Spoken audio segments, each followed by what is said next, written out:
I'm going to run out of time. What's my appetite for risk? And basically what that means, and this is probably the heart of the presentation, all that is saying is, how much risk am I prepared to take in running this business? So if you are a bank, you have regulators, you have shareholders, if you're listed, you're going to be very careful about certain decisions that you make. If you're a bicycle repair shop where you're the only person in charge, then you may have more freedom to take certain risks.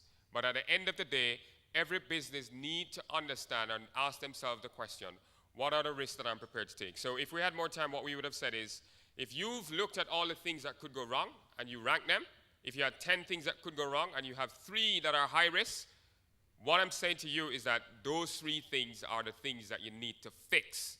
So let's say that Mr. Virgo had done his risk assessment and he says risk of fire is highly likely and the impact is high because the fire brigades, they're miles away, they don't respond in time.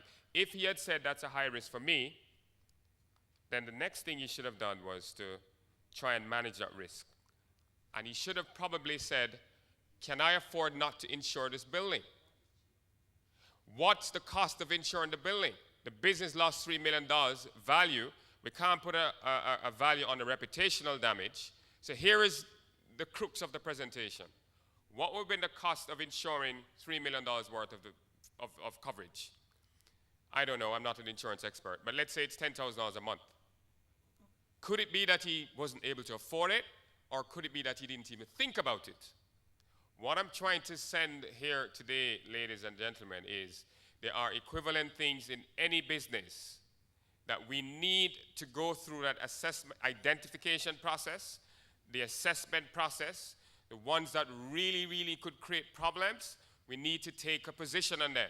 And the fancy words that they use is, if the risk is something that you cannot afford to deal with in its present state, you need to either mitigate it, meaning that you try to put something in place, or you try to avoid it. So if he felt that fire was a high risk there, he could say, you know what, I'm going to move from this location.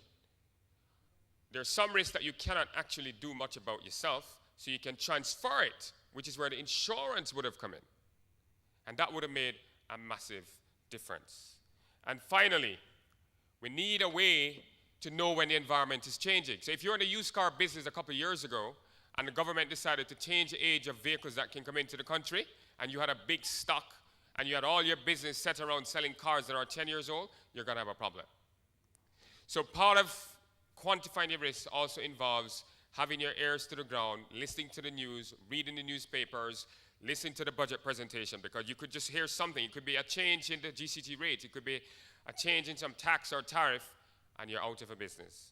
I'm basically finished. So what should you do when you leave here for your company? What are the things that could adversely affect these big ticket items at the company level? And for your staff, your billing process, your backup systems, what are the things that could go wrong? How much risk I can afford to take? For all the high-risk stuff, you need to take a position to bring them down, and you need a system to tell you when your risk environment is changing. Sorry that Mr. Virgo lost his business, but maybe with a little bit of focus on risk, he probably would not have had such a devastating loss. Thank you. Thank you, Bruce. I forgot to mention something.